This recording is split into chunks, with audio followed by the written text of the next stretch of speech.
Hello dear students, today we are going to discuss a topic bipolar junction transistor।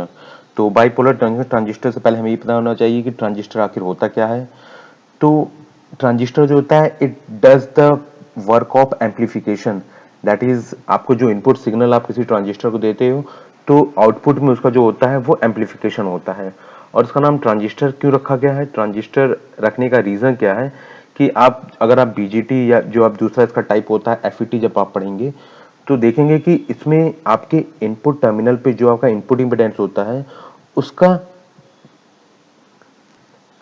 जो value होता है वो output terminal में change होता है। That is there is a transfer of resistance from input terminal to the output terminal, so that this transfer of resistance is known as the transistor.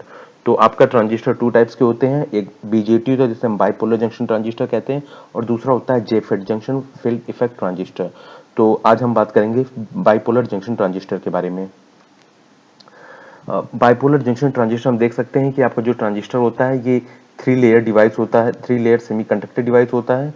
अगर हम three layer की बात करें तो it's mean that कि हम यहाँ पे सेमीकंडक्टर के तीन लेयर को यूज करते हैं, that is P N P, that is P type semiconductor, N type semiconductor और पी टाइप सेमीकंडक्टर दोबारा, या एन पी एन। तो ये आपके जो बीजेटी होते हैं ये टू टाइप्स के हो गए, that is PNP transistor and NPN transistor. अगर अब हम देखें बाइपोलर जंक्शन ट्रांजिस्टर के बारे में तो आपको कुछ पॉइंट्स नोट करने की जरूरत है, that is there are two junctions in the transistor BJT. तो आप देख सकते हैं यहाँ पे एक आपका जंक्शन जो एग्जिस्ट कर रहा है that is this NP junction and another junction is exist here that is this PN junction. तो आप देख सकते हैं आपके एक बीजेटी में दैट इज एनपीएन या पीएनपी की बात करें तो उसमें आपके ट्रू पीएन जंक्शन आपके क्या करते हैं, एग्जिस्ट करते हैं। इसमें नेक्स्ट पॉइंट अगर हम देखें, next point that is this is the three terminal. तो हम देख सकते हैं इस बीजीटी में आपके थ्री टर्मिनल होते हैं, that is one terminal, this is your one terminal, second and this is your third terminal, and the middle section is the thin then other. तो और इन जो आपके जो थ्री आपके लेयर्स होते हैं सेमीकंडक्टर्स के, इसमें जो मिडिल लेयर होता है वो आपका क्या होता है, थिन होता है। चाहे वो पी टाइप का भी हो सकता है या आपका एन टाइप का, डिपेंड करता है कि आपका ट्रांजिस्टर वो किस टाइप का, एनपीएन टाइप का या पीएनपी टाइप का है। सो इन प्रीवियस स्लाइड में हमने बात की कि आपके जो ट्रांजिस्टर होता है वो आपका थ्री टर्मिनल्स होता है और ये थ्री सेक्शंस में डिवाइडेड होता है, दैट इज एनपीएन या पीएनपी। तो आप देख सकते हैं जो तीनों सेक्शंस होते हैं वो आपके क्या होते हैं, डोप्ड होते हैं। डोप्ड मतलब उसमें डोपिंग की वैल्यू कुछ ना कुछ होती है, वो अब आपके सेक्शन पे डिपेंड करता है कि कौन सा हाईली डोप्ड है और कौन सा लाइटली डोप्ड है। नाउ इन तीन सेक्शंस को तीन अलग अलग पार्ट्स में डिवाइड किया गया है, दैट इज तीन के नेमिंग की गई है, दैट इज एक होता है एमीटर, फिर होता है आपका कलेक्टर और जो मिडिल सेक्शन होता है उसे हम कहते हैं बेस। तो आप देख सकते हैं दैट इज ये सिंबल रिप्रेजेंटेशन है आपका ट्रांजिस्टर का, ये ट्रांजिस्टर का आपका सिंबल रिप्रेजेंटेशन है। तो इसमें आप देख सकते हैं this is your collector part, this is your base and this is your emitter. तो आप प्रीवियस स्लाइड में भी देख सकते हैं कि प्रीवियस स्लाइड में आपके जो लेफ्ट हैंड साइड में है वो आपका एमीटर हो गया, मिडिल साइड में आपका चाहे पी हो या एन जो भी टाइप हो, मिडिल आपका बेस होता है और जो राइट साइड होता है वो आपका कलेक्टर होता है। तो आपका बीजेटी जो होता है थ्री टर्मिनल डिवाइस होता है जिसमें लेफ्ट साइड आपका एमीटर होता है, मिडिल साइड आपका बेस होगा एंड राइट साइड योर आपका कलेक्टर होता है। अब कभी कभी कुछ प्रॉब्लम होती है कि लोगों को ये कैसे आइडेंटिफाई होगा ये सिंबल देख के कि आपका जो दिया हुआ ट्रांजिस्टर वो पीएनपी है कि एनपीएन। तो इस स्लाइड से आपको ये चीज़ें क्लियर हो जाएंगी, दैट इज अगर आपके एरो की डायरेक्शन जो है, एरो की डायरेक्शन इसमें देख सकते हैं, एरो की डायरेक्शन अगर आपके बेस की ओर है, बेस की ओर है तो ये आपका जो मिडिल सेक्शन होगा वो एन होगा, मतलब एरो का डायरेक्शन जो होता है वो हमेशा एन टाइप की ओर होता है। फिर से बता रहा हूँ, एरो का डायरेक्शन जो होता है आपके सिंबल में, बीजेटी सिंबल में जो एरो का डायरेक्शन होता है वो हमेशा एन साइड में होता है। तो अगर आप इसमें देखें तो इसमें क्या दिखा रहा है, एरो आपके बेस की ओर है, इसका मतलब जो बीच है मिडिल है वो क्या है, एन है। तो ऊपर क्या हो जाएगा, पी हो जाएगा, ये एन हो जाएगा, ये आपका पी हो जाएगा, दिस इज जो पीएनपी। वहीं अगर इसमें देखें एरो का डायरेक्शन क्या है आपके बाहर की ओर, दैट इज टुवर्ड्स एमीटर है, बाहर की ओर है तो हम देख सकते हैं दैट इज बाहर एन हो गया, पी हो गया और एन हो गया, that is your NPN connection. So this is your, in this way you can easily recognize between the PNP and NPN transistor. आप यहाँ पे देख सकते हैं दैट इज जो एरो होता है हमेशा पॉइंट करता है एन टाइप की ओर, और दूसरा आपको पॉइंट है कि जब एरो होता है it indicates the direction of the emitter current. तो एरो जिस डायरेक्शन में वो आपको बताता है कि एमिटर जो करंट है किस डायरेक्शन में आपका फ्लो हो रहा है। तो आप देख सकते हैं पीएनपी में ई से बी की ओर था, आपको वो देखने की जरूरत ही नहीं, आपको बस ये देखना है कि अगर जिधर जिधर ही एरो का डायरेक्शन होगा उधर क्या होगा, आपका एन टाइप मटेरियल होगा। इसमें कुछ ही रिप्रेजेंटेशन है, that is I C I B I, this is nothing but the collector current I C, base current I B and emitter current I ई।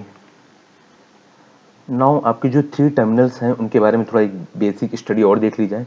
तो अगर हम एमिटर की बात करते हैं तो जो एमिटर होता है at the section of one side, that is जो आपका बीजेटी होता है उसके आपके लेफ्ट साइड में एग्जिस्ट करता है। तो वन साइड जो होता है it that supplies the carriers is called emitter current. तो ये एमिटर जो आपका पोजीशन या जो रीजन होता है वो कैरियर्स को सप्लाई करने का काम करता है। और दूसरी आपकी इंपॉर्टेंट बात है, ये सबसे इंपॉर्टेंट चीज है कि दैट इज जो आपका एमिटर होता है वो हमेशा फॉरवर्ड बायस्ड होता है with respect to the base, so it can supply carrier. तो हमेशा आपका एमिटर जंक्शन जो होता है वो फॉरवर्ड बायस होता है। वहीं अगर हम एनपीएन ट्रांजिस्टर, दैट इज अगर आप, क्योंकि आपके टू टाइप्स के ट्रांजिस्टर होते हैं एनपीएन और पीएनपी, तो अगर वो आपका एनपीएन ट्रांजिस्टर है तो जो एमिटर है वो आपका क्या सप्लाई करेगा, वो आपका होल्ड सप्लाई करेगा। क्यों होल्ड सप्लाई करेगा, क्योंकि इसके बारे में डिस्क्रिप्शन जो होगा अभी आप हम एनपीएन और पीएनपी की जब वर्किंग देखेंगे तो उसमें देख सकते हैं। तो आप अभी के लिए देख सकते हैं कि जो एनपीएन ट्रांजिस्टर होता है उसमें जो एमिटर होता है it supplied the hole to its junction, and वहीं अगर पीएनपी ट्रांजिस्टर की बात करें तो जो एमिटर होगा वो आपका इलेक्ट्रॉन सप्लाई करेगा to its junction. Now we will talk about the collector terminal जो आपके राइट साइड में एग्जिस्ट करता है। तो क्योंकि नाम से ही कलेक्टर, तो क्या करेगा, आपके कलेक्ट करेगा। तो कलेक्ट क्या करता है, इसमें कैरियर्स को कलेक्ट करेगा जो आपका एमिटर ट्रांसमिट करेगा। तो एमिटर से एमिट करेगा वो चार्ज कैरियर्स को, वहीं जो कलेक्टर होता है वो आपकी चार्ज कैरियर्स को कलेक्ट करेगा। सिंस एमिटर में आपको एक पॉइंट बताना मैं भूल गया, बता दे रहा हूँ आपको। एमिटर जो होता है क्योंकि वो एमिट कर रहा है तो एमिट करने के लिए उसके पास चार्ज कैरियर ज्यादा होनी चाहिए, देयरफॉर जो डोपिंग लेवल होती है एमिटर की वो कंपैरेटिवली कलेक्टर के ज्यादा होती है। तो जो आपका एमिटर होता है वो हाईली डोप्ड होता है। वहीं हम कलेक्टर की बात करते हैं तो कलेक्टर क्योंकि चार्ज कैरियर्स को कलेक्ट कर रहा है देयरफॉर इसकी विड्थ ज्यादा होनी चाहिए, तभी वो क्या करेगा, दूसरी जगह से अगर जो कैरियर्स आ रहे हैं उनको कलेक्ट कर सकता है। Therefore the width of the collector जो होता है वो comparison to base and emitter वो क्या होता है, ज्यादा होता है। तो एमिटर का हाईली डोप्ड होता है, वहीं कलेक्टर जो होता है उसकी विड्थ जो होती है, फिजिकल जो विड्थ होती है वो इन दोनों के कंपेरिजन में ज्यादा होती है। नाउ सेकेंड टर्म हम पॉइंट याद देखते हैं। जैसा कि हमने बताया था कि एमिटर जो होता है वो आपका हमेशा क्या होता है, फॉरवर्ड बायस होता है। वहीं जो आपका कलेक्टर होता है it is always reverse bias with respect to the base. अब नेक्स्ट देखते हैं कि एनपीएन ट्रांजिस्टर, क्योंकि हमने देखा था एनपीएन ट्रांजिस्टर में एमिटर जो होता है वो होल्स एमिट करता है। तो अगर एनपीएन ट्रांजिस्टर में एमिटर होल्स एमिट कर रहा है तो कलेक्टर क्या करेगा, उन्हीं होल्स को कलेक्ट करेगा। देयरफॉर कलेक्टर एनपीएन ट्रांजिस्टर में होल्स को कलेक्ट करता है, वहीं पीएनपी ट्रांजिस्टर में कलेक्टर जो होता है वो आपके इलेक्ट्रॉन्स को कलेक्ट करता है। आप ये वर्किंग जब देखेंगे एनपी और पीएनपी ट्रांजिस्टर की वर्किंग देखेंगे तो ये जो कॉन्सेप्ट आपको क्लियर हो जाएगा that how it is working actually. Last हम बात करते हैं बेस के बारे में।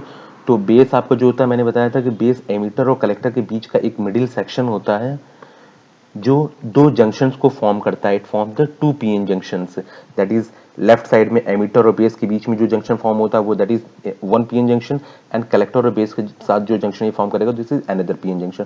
सो बेस जो होता है it is responsible for constructing two PN junctions in a transistor.